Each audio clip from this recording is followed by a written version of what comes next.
Hey, thanks for joining me. The other day, I got a box of comics in the mail from a viewer of the channel, Wiley J. Draws. He sent me, I don't know, something like 50 books. And there was a whole bunch of different things in there, all kinds of fun stuff, a lot of good potential future content for the channel.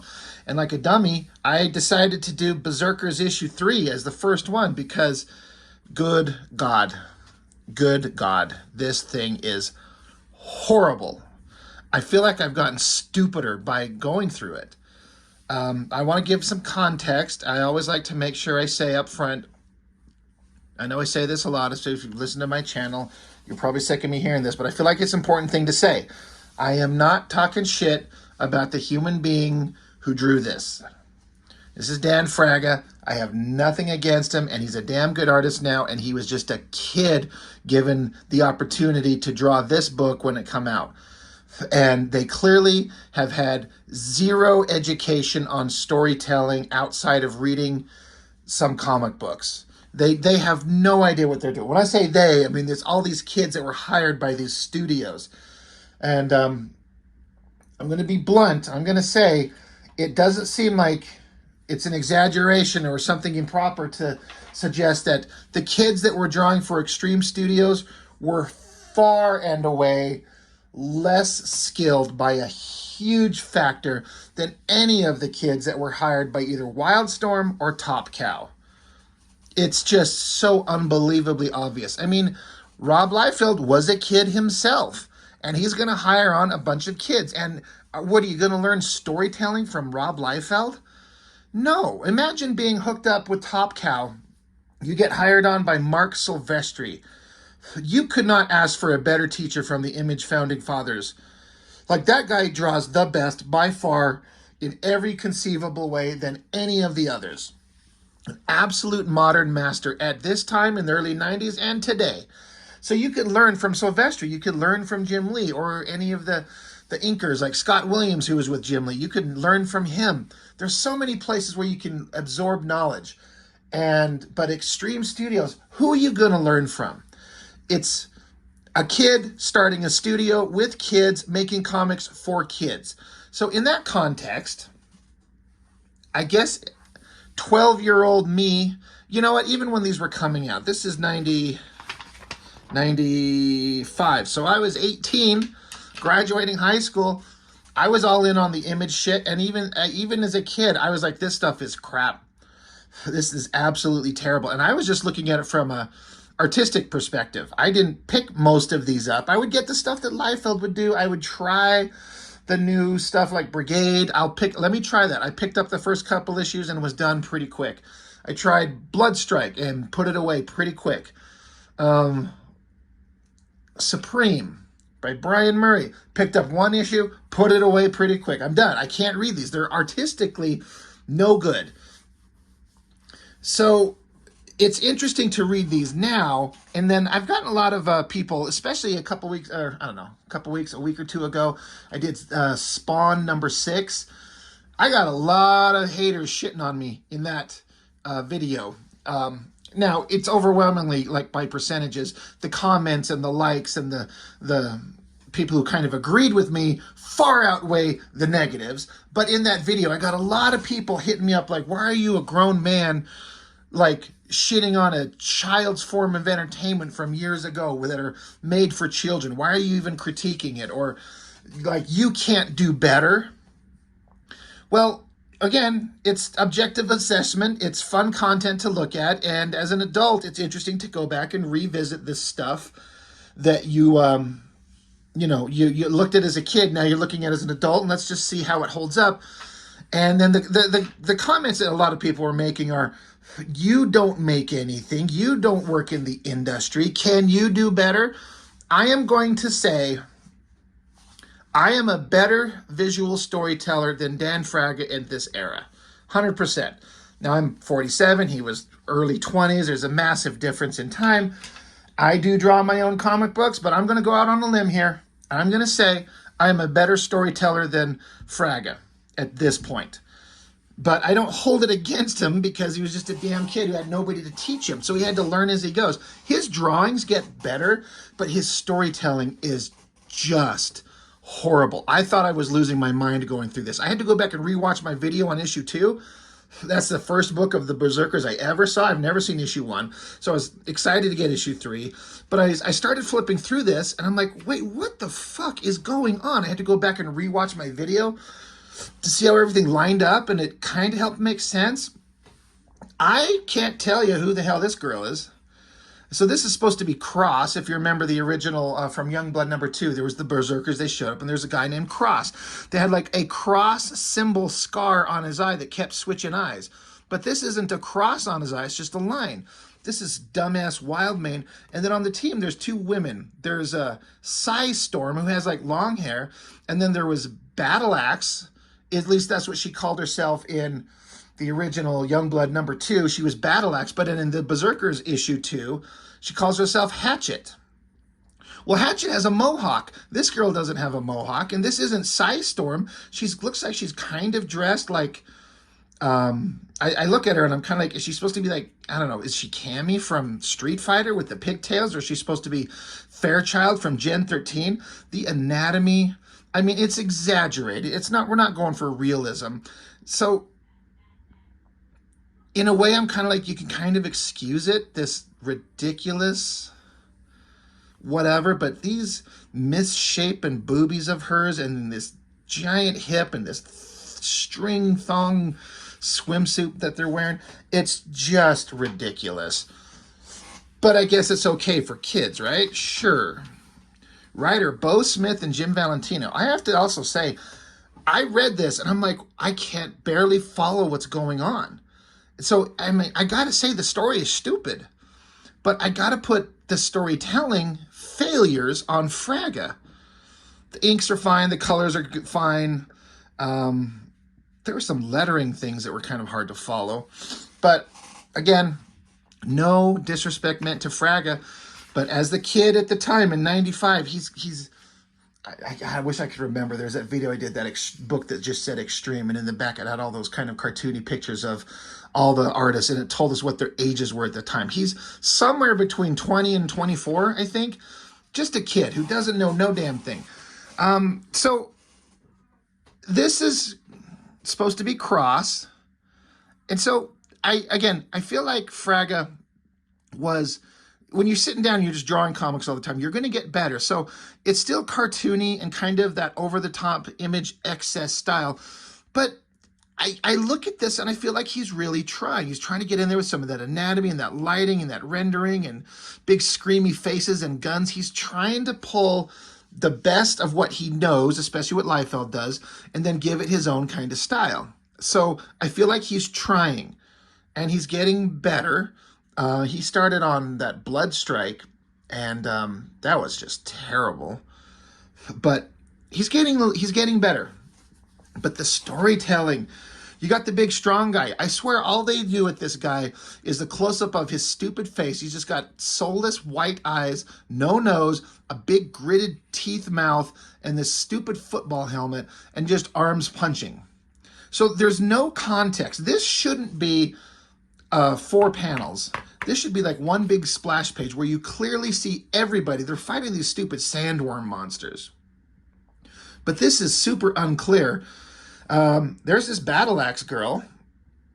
Again, the classic pose that we got to have her front twisted towards us, where we can see the front of her chest, but then also have her ass pointed so we can see both of the ass cheeks on her back. So the twisting of the anatomy, not impossible, but kind of ridiculous. And Wild means stupid. He's stabbing at one of these monsters, I guess. I don't know who that's supposed to be. I guess that's supposed to be Storm. So I guess that's her. I thought she had a different outfit. That's the thing. You can't follow it. So she's only a silhouette. I mean, the thing is, these characters will just kind of vanish and not be in page after page after page, and then just show up, and you're like, oh, right. They're supposed to be there. I can't tell you how much I hate this do-rag that Cross is wearing with his little hair hanging out the front. They're trying to make him so cool, and it's so not. So then you flip over to the double page spread. Now again, Fraga, he's trying to do big, exciting imagery, but I'm not going to say this is the worst possible choice he could have made, but it's close. It's like his hand is like just touching into the corner, and he's off shooting, attacking. You can't tell. He's got this thing wrapped around him. I guess is it the sandworm's tongue? I don't know. But you can't tell what he's fighting. And these weird oval glowy things on his little Reebok shoes. It's confusing. It's like he just kind of wanted to get the pose. I want to draw a big flexing where I can like draw the chest and the muscles and do lighting and flex his legs. It's compositionally like, yeah, you've got a figure big and centered here, but this whole figure I feel like should be moved down here to the bottom corner and put in like the monster lizard's face, tongue, right up close to it, drool and snot, have him like shoving his gun in the monster's mouth or something like that. It feels like it's out of frame, you know? It's like we should take this, like if this is a movie and a camera, we should just pan up to this way and move it down and just compose the scene a little bit different. I cannot tell you how much I'm going to rail on that stupid bandana and then the hair poofing out the front. I know these are the 90s, this is 95, and that was supposed to be quote unquote cool. Also, see these big round spheres, suns, moons? You're going to see a lot of moons in this, I promise you. But fighting the big sandworm. And then, again, you got to have battle axe. We saw her up front chopping at things. So she's got to be twisted and sexy and hot. So again, she's twisted and sexy and hot. You can't see what she's fighting with. It's like she's just fighting with her hand. If her name is Battle Axe or Hatchet or whatever the fuck version of her name it is, you need to see her damn weapon. Both first, like this first shot of her here and this shot of her here. You don't see it, and then it's just here. And it looks like a stupid lightsaber axe, and it's the stupidest. It's like this little teeny axe, and it's the most boring design. Just dumb. So she's saying, die, you heartless bag of snot. Alive, you are a terror. In death, you are food. That was written by Bo Smith and Jim Valentino. And I know Jim Valentino's a better writer than that. But maybe they just all lost their minds. That is the stupidest. That is just the stupidest thing ever. And then Wildmane, who we saw for one panel over here, like digging his claws into something. Like, you'd think there'd be room to show Wildmane fighting here and in the background. Show them all. But now he's just sitting there with a smirk on his face. I've eaten worse. So then it just goes into some text box. I guess this is cross. Again, there's no cross on his eyes, just a line. Then his eyebrows. But it says, the slug tasted a lot better than it looked or smelled. So it's Indian food. Dio turned out to be a pretty good cook. Who's Dio? D-I-O. Who the fuck is Dio? You don't see. All you've seen is, you got Cross, you got Gray, you got Hatchet or Battle Axe or whatever, you got Wildmane, and then a silhouette of presumably Psystorm, this girl. And then you see Cross, and then you see Hatchet, and then you see Hatchet, and then you see Hatchet, and then you see Wildmane. But then, like, Dio turned out to be a pretty good cook. Now, this is your first issue. Who is he? And it shouldn't matter that you've read the previous book, and so you know that character's there. Where is he in this book? Where is it at? Nowhere. Psystorm provided a psionic shield to keep Tyrus and his goons from seeing our fire. That girl is as handy as a Vlatarian army knife.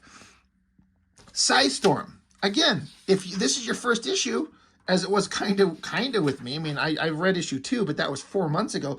Where is she? Who is she? Yeah, I guess you'd have to be like, is that her? I guess. It's so stupid. And then who's Tyrus and his goons? Did they even mention them up front? No. Oh, yeah, I forgot to read the text on this first page. No sooner did we step foot into the stinking sandbox when a nest of giant sand slugs came up hungry for a berserker buffet. If we were running on a full belly and a good night's sleep, we might have second thoughts on if we could beat these monsters. But we were hungry, tired, and feeling very ill-tempered. That gave us the edge. My 10-year-old son wrote this comic.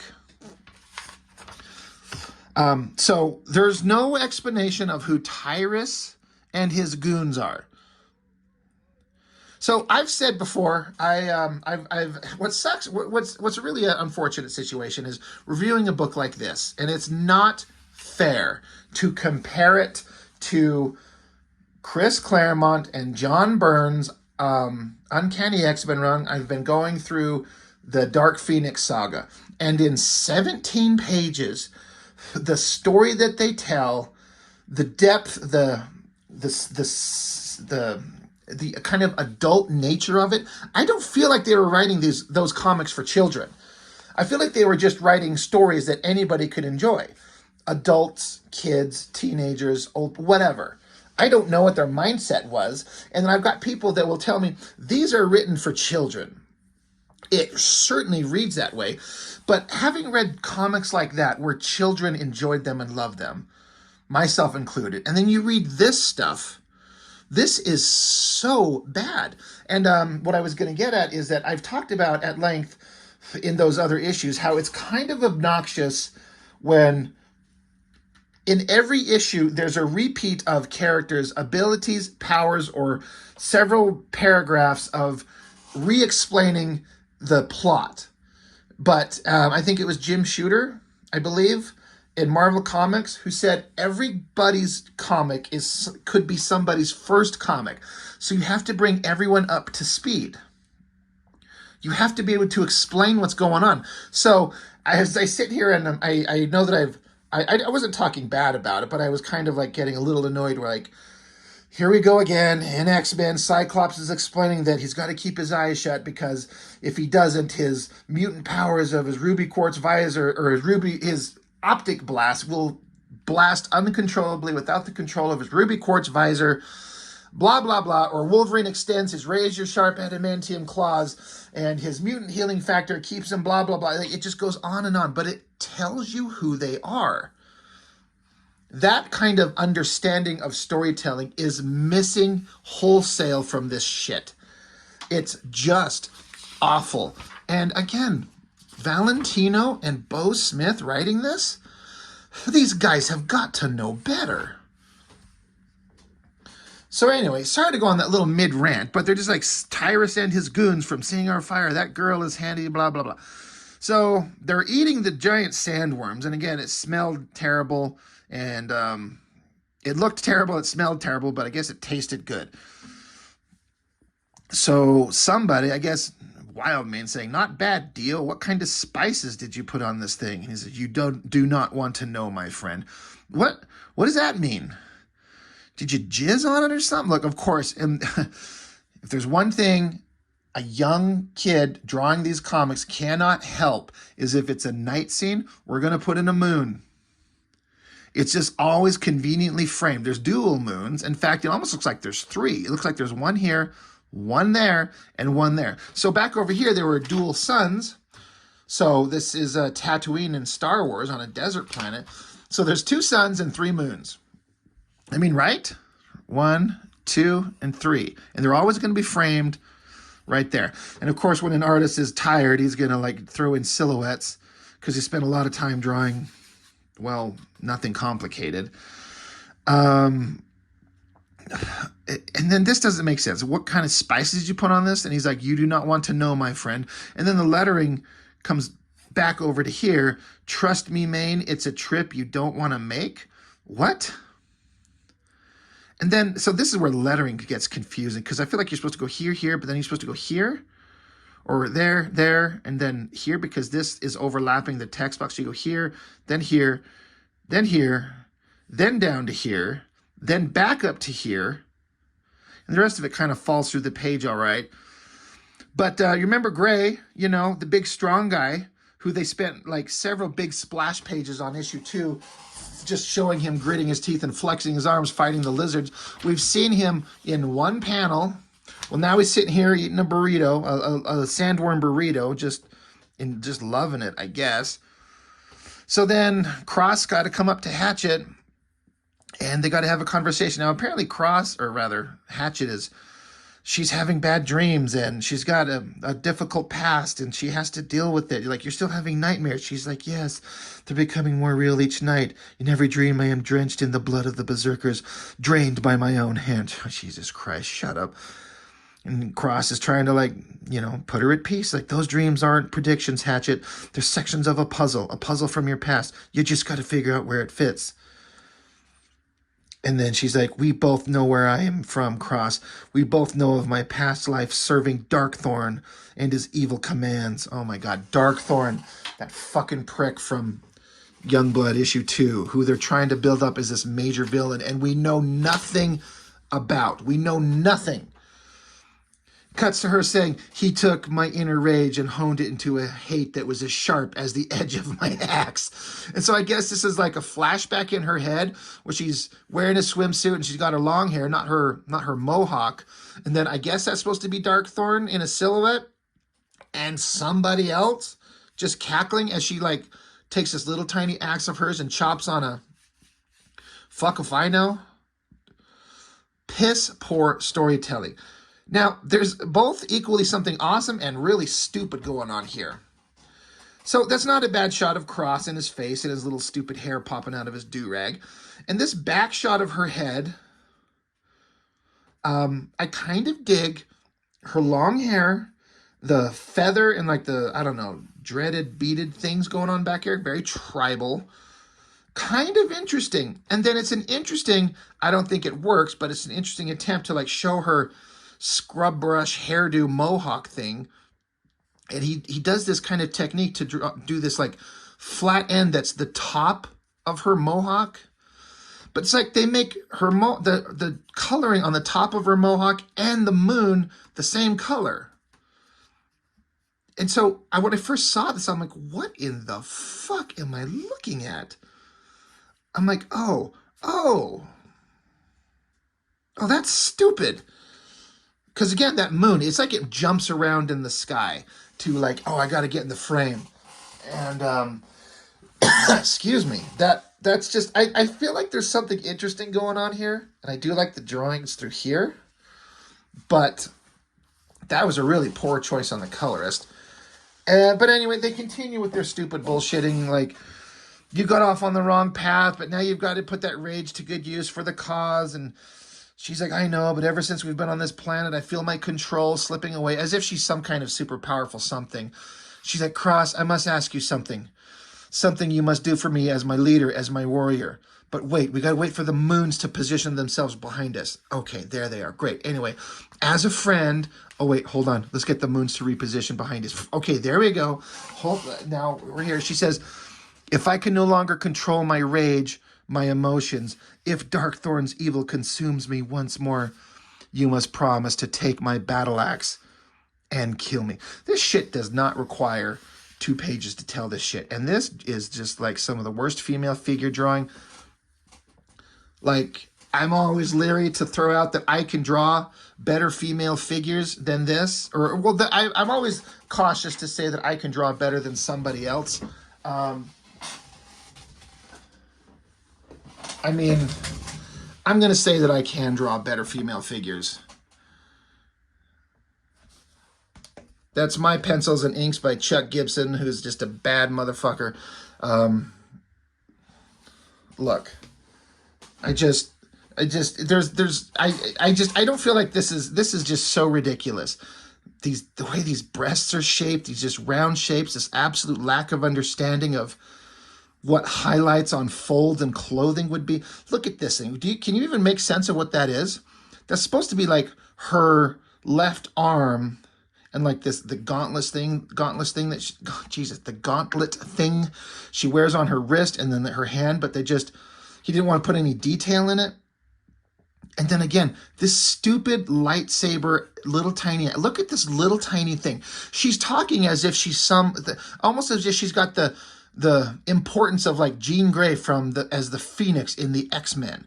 She's the troubled warrior babe with this dramatic bad past, and she's got all this power and this ability and this rage, but she's just like some nobody chick with an eye patch and a mohawk and the tiniest most adorable little weapon you've ever seen. It's so cute. It's so adorable. That thing should be the size of the fucking, like, it should be bigger. It's so big it's covering up the moon, and put spikes and shit all over it. Just have it crackling with energy. But this cute little thing, it's so precious. And he's like, all right, I'll take it. I'll kill you if I have to. So they're trying to give it this weight and gravitas that just is not earned. There's nothing there. We don't know anything about them except she used to be with the bad guys, and she doesn't want her inner rage to reassert itself, and don't let Darkthorn's evil consume her once more. You must kill me. Okay, and then it's suddenly we're on another scene with some other characters. And again, if this is your first book, it doesn't even tell you that it switches. But we got the moons in the background again. And so now we've got some guy that looks like, I don't know, Age of Apocalypse Magneto, and then, I don't know, Age of Apocalypse Beast, maybe. He's like, Moab. I was beginning to think that you'd found our company, let's say, repulsive. And so I guess this is Moab. He's like, I am not here for social reasons, Tyrus. Oh, so this is Tyrus. This is the bad guy they were referring to in the other pages. So Moab is saying, I am the finest predatory hunter ever. My job is the hunt, not political small talk. There, and then again, got to do some silhouettes because got to get through the page, right? Their scent was everywhere, but I could detect no visual on them. I know they are still in the area. So I guess this is Tyrus. You can't really make it out. You can't really tell who's who, except that he's got a ponytail. I thought it was this silhouette. I thought that was like two arms on one side. He's got his arms flexed out to the side like this, and that's, I guess, supposed to be his ponytail hair, but it looked like another arm and a hand. So Tyrus is saying, of course you can't see them. The one called Psystorm has no doubt raised a mind shield to keep us from pinpointing their location. Again, they mentioned Psystorm. Where the fuck is she? We haven't seen her anywhere except this one little silhouette, and you don't know that that's her on the cover.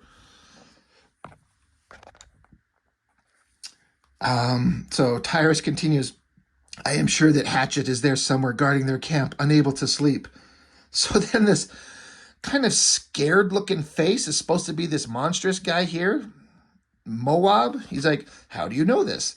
I know many things, Hunter. I have been mind phasing dream plants to Hatchet ever since her arrival to Blackrot, preparing her for action. So Moab is like, that isn't possible. Your kind cannot mind phase those outside your blood kin. So another silhouette. So you could get confused if you're not following very well, because the storytelling is shit. And these stupid panels, these pointy angular things are unnecessarily stupid. But it keeps, changing. This is Moab in silhouette. Now it's Tyrus in silhouette. And so he's like, yeah, precisely, Moab. Only with blood kin. And Hatchet is blood. She is my sister. And a big smiling, cackling face, as if we care. I don't think that Fraga likes to draw irises and eyes. I mean, I guess maybe all the bad guys just have white eyes. It's really dumb. And then another scene change. Doesn't tell you where you're at. Doesn't give you, like, is it the same characters on the same scene? Because it doesn't tell you anywhere here that it changes scene. It just does. Now that can work. Eric Larson does that in Savage Dragon. He doesn't put a little text box often into saying, cut to back with the camp with the so-and-sos, but he can do storytelling well enough that you know you're in a different place, a different scene, different characters.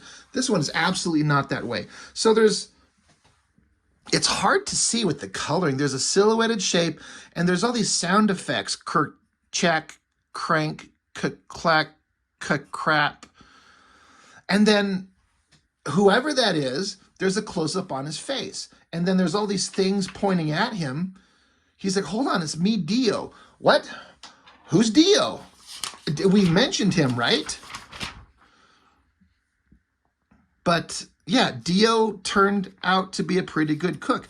You don't see him anywhere. He's not anywhere on these previous pages. like like nowhere. And then he's just coming back. So if you're reading this book and this is your first time, you're like, who the fuck is this? Where did he come from? And it looks like Fragger was trying to do like, he kind of goes back and forth with trying to do like serious, heavy rendering, serious lighting, kind of like in a Rob Liefeld, Jim Lee, Stephen Platt kind of vibe. But then he also goes back and forth to like doing cartoony kind of Roger Cruz, Joe Mad type cartoony storytelling, which is fine. But storytelling is like, you can't, what is this a silhouette of? What it's supposed to be is the scene back here with all these other people around the campfire where they're eating lizard meat. And I guess they're all asleep, I guess. And then as he's stomping back into the camp, he's supposed to be part of their group, but you don't know that. I guess they all point guns at him. That is supposed to be Cross, though it doesn't look like him because the coloring on his do-rag is completely different than it's like it's one color here and then it's another color there. Like what color is it there? What color is it there? It goes from like red to a gray. It doesn't look like them. And then these don't look like guns. I don't know what they are, but I guess the joke, the gag is that he's sneaking back into camp. And so they all wake up and point their guns at him. But this doesn't make any sense. It doesn't read. So they got the gun in his face. He says, make your answer fast and true, Legionnaire. He says, if you will all calm down, I will explain. My senses were very strong, and they weren't wrong.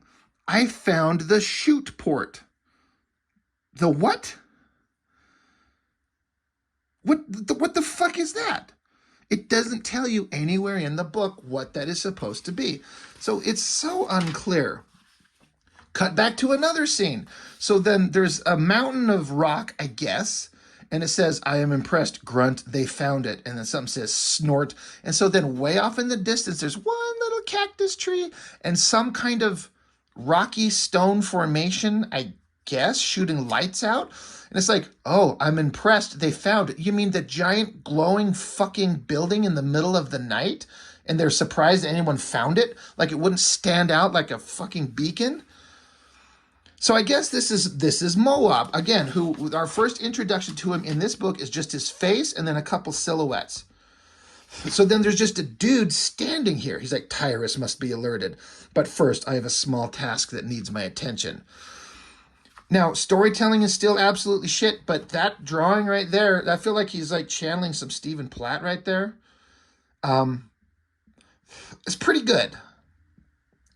I mean, when you get to draw a big, strong bad guy in kind of like a straight on, flat, kind of three-quarter turned view, you better be able to nail it, but I feel like he kind of did. That's pretty impressive. And then this lightning behind it, the coloring's pretty awesome. I mean, storytelling-wise, you can't make heads or tail of what's going on. It doesn't make any sense, the jumping back and forth, but it's not a bad drawing.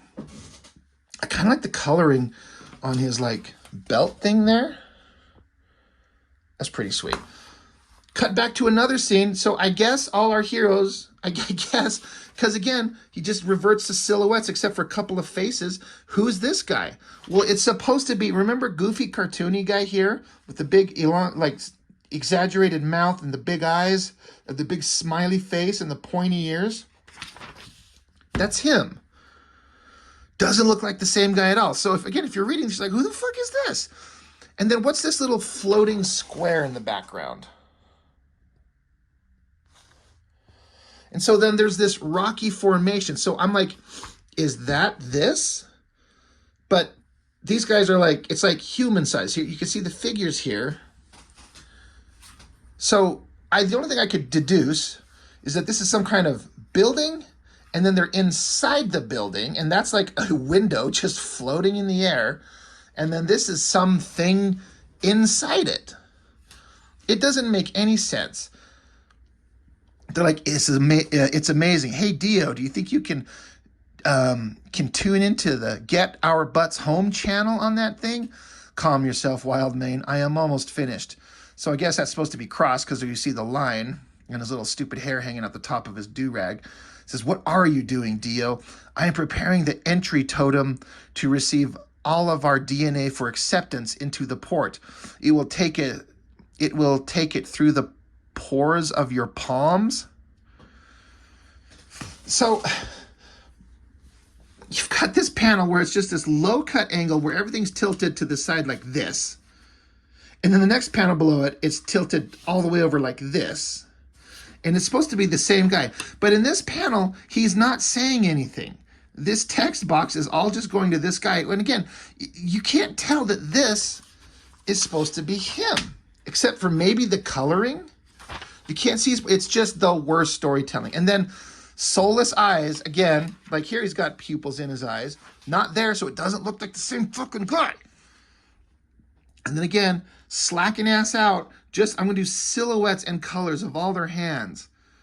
So what is this? Is this, I don't even know what that is. It looks like a thumb. Somebody just put their thumb up on here. It's ready. Everyone needs to place their palm on the designated spot. It must have a reading. We quickly did as Dio said. Looks like luck caught up and was gonna give us a free ride this time. Then again, I could be wrong. So then there's like laser blasts blowing through like an old-timey medieval wood door with a metal strap with big brown metal clavos nails in it. Where the fuck is this door at?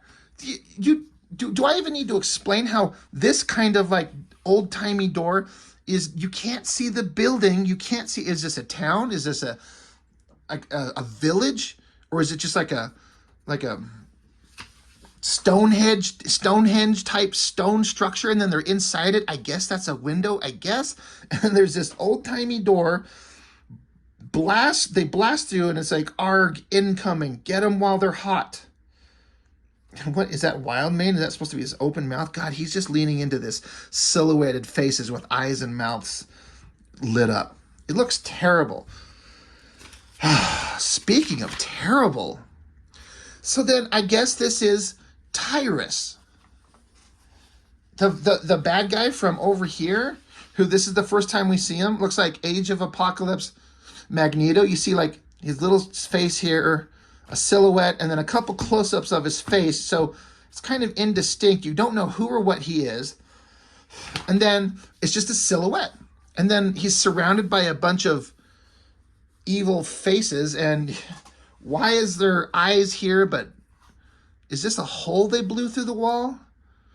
Smash, destroy, smash, rend, slice, crunch. So I feel like they're trying to go for like a funny thing, but they're trying to do funny and they're trying to do serious, and they're failing at both.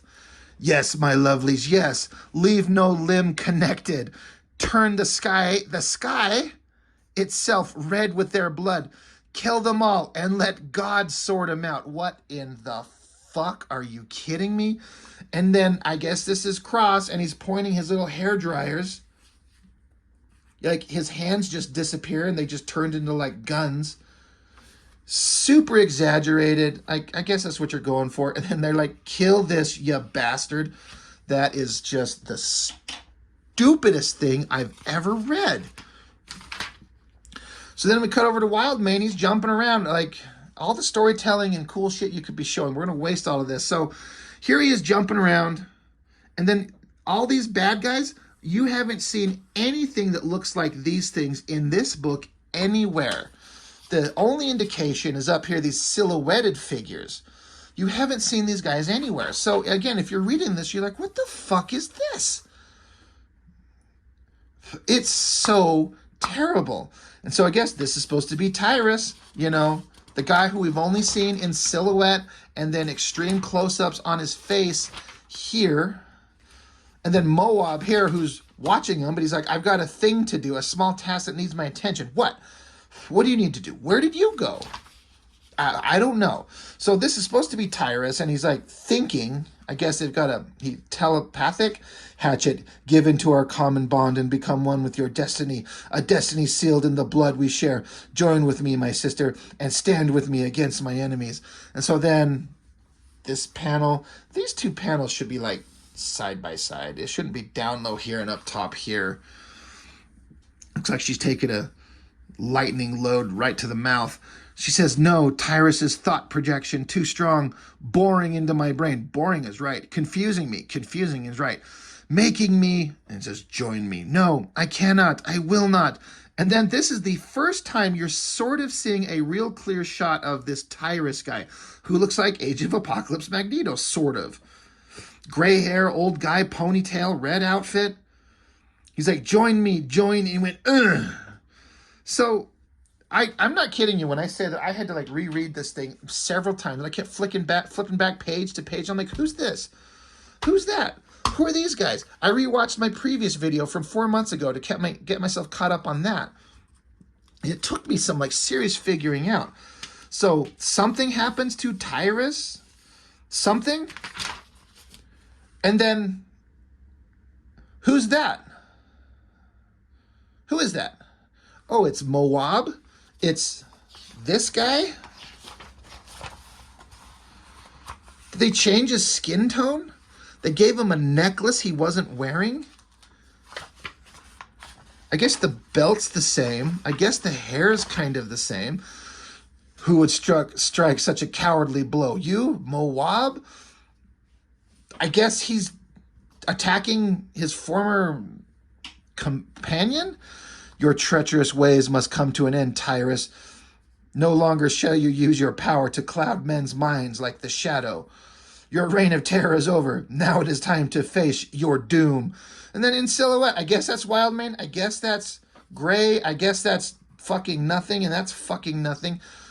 What in the hell is going on? What in the fuck mothering Christ is going on? My brain could not track what was going on.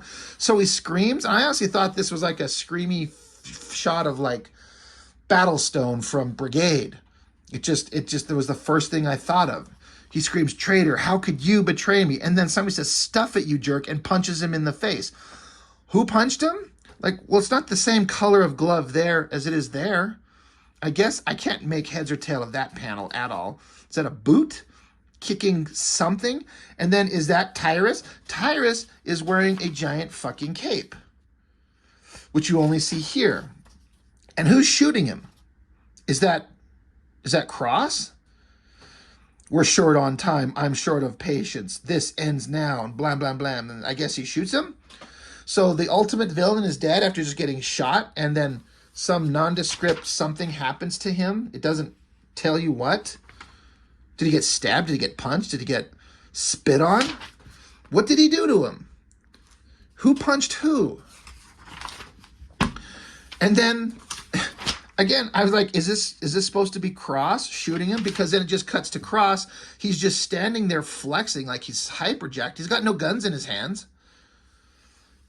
He's like, and that's the end of that. All right, you guys, are you ready to roll? We've done enough damage here. And then look, for the first time, we're seeing, I guess, Psystorm. The first time. She's been mentioned like 5 times. We've seen her silhouette once in the bottom corner. But there she is. So I guess that's her. And they're like, Dio. Oh, remember Dio? The guy who snuck into the camp and was smiling and goofy?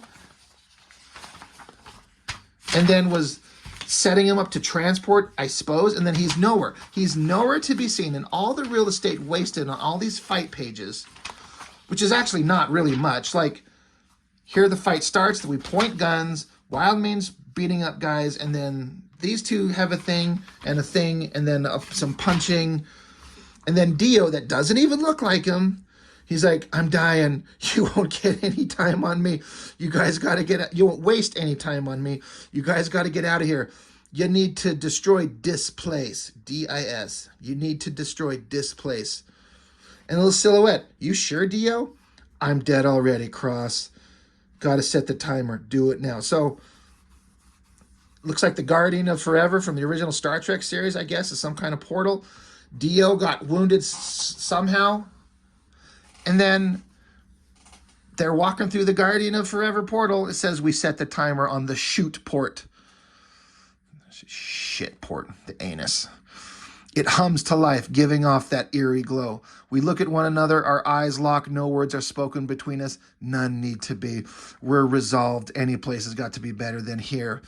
None of us will ever miss this hellhole. None of us will ever forget it. Everything that's happened to us, everything we've been through, we step in one by one. So is fucking Moab going with them? He's just part of their team now? That's him with the shoulder pads and the spiky hair. Got Wolverine here. I'm the last one through. The colors ripple around me, blinding me. There's an odd chill that bores right through my soul, and then all goes blank. I don't know where we're headed. Okay. It just says down here, who does? And there's a couple of rocks and then a big giant sound effect. That page took a long time. All right, well, so it exploded. Well, what's happening next?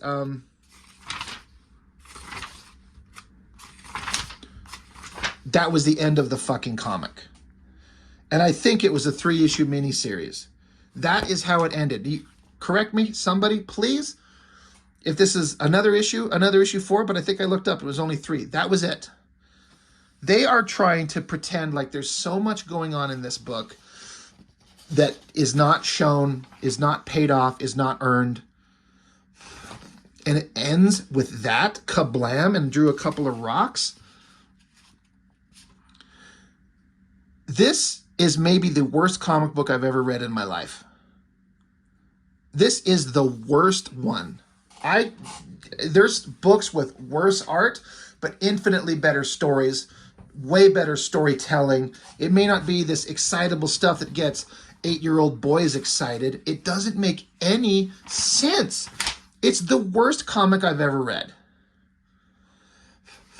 Alan Moore and Rob Liefeld, War Child. I don't think that it was ever published. I think he definitely wrote a script, and Liefeld keeps saying how he's got that script and one day he'll release it. That is a terrible drawing. I've already gone over the blood pool. The next gen is here. We talked about that. The Shepherd is coming. In that book, or that box of books that I was given, I got a couple issues of this Extreme Destroyer and some of the Extreme Sacrifice. And so what I now kind of understand after flipping through them, the Shepherd is coming. It's supposed to be like the Herald is coming, like Silver Surfer. He's like the version of Silver Surfer. And in the books, there's a giant purple god thing like Galactus. It's so dumb. It is so stupid. Glory lingerie issue. I absolutely want to find this. I want this. I want to see a bunch of hot girls drawn by Liefeld, Deodato, Stephen Platt, Roger Cruz, Stinsman, Yap, Lee, Patrick Lee, Fraga, and Andy Park. That will have to be the worst thing ever, and therefore it absolutely needs to be seen. I need to find that. I mean, Deodato's way better than this, but that's better than all the rest of them. Lethal #1, I already talked about that once or twice. Thunder Agents. I've said this before, I'm going to say it again. I know I'm going against my own nonsense. And Liefeld's art, I kind of like this image. I'm just telling you, I think the coloring works. I like the designs. It looks like a ridiculous, over-the-top, cyberpunk, Mad Max kind of world. Like, hire me to draw Prophet and Evangeline. I will draw this shit. I would be happy to do that. And then everyone could, rip me apart on YouTube videos like I'm doing here and tell me how much I suck. I kind of dig that drawing. I always have. The proportions don't make any sense. I kind of like it. Look at that drawing of Prophet. I mean, that is some badass shit. I feel like that's Joe Weems with really fine inking on that. It's ridiculous, and I love it. It's possible to take this Extreme Comics art style and have it look badass. All the things I'm talking about over here with these proportions and designs and shit like that, it's all here, but Stephen Platt makes it work. It's so odd. I can't explain to you how or why, but there are levels of Platt's work that work and do not work, and we'll get into that a little bit. Battlestar Galactica, the Maximum Press, Rob Liefeld version of the original series, that's terrible. And these action figures are terrible. Anyway, I'm sorry. I can't believe I've gone on.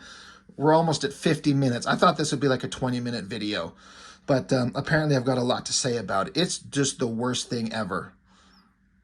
I mean, Frag is trying. He's really trying, but this is maybe the worst storytelling I've ever seen. The only thing that comes close is Youngblood #5, where it finishes up the miniseries story, and it was Chap Yap, and I think the first sequential story that Chap Yap ever did. There's a video I did on that one where it's the same thing. There's a bunch of characters and you can't track who's there. Characters are just gone for pages and then they just show up. There's a villain that you don't care about that doesn't make any sense. It's dumb. It tries to be funny and cute. It tries to be deadly serious and dramatic. It fails on every level. This is just as bad, maybe worse. I'm going to say the other one's the worst one because Fraga can draw better than Chap could at that time. But just horrible. So anyway, I'm interested to see what the kind of comments will be on this one. I know a lot of you will agree with me, but I'm interested to see if the people show up to tell me like I'm a idiot and I don't understand and I shouldn't be critiquing it like this. It's made for kids. Like, you know what? As a kid, even I was smarter than this. It's just terrible. Anyway, that's all. That's it. That's enough. It's a long enough video for a comic that doesn't deserve this much love. Anyway, that's it. Thanks for watching. Bye.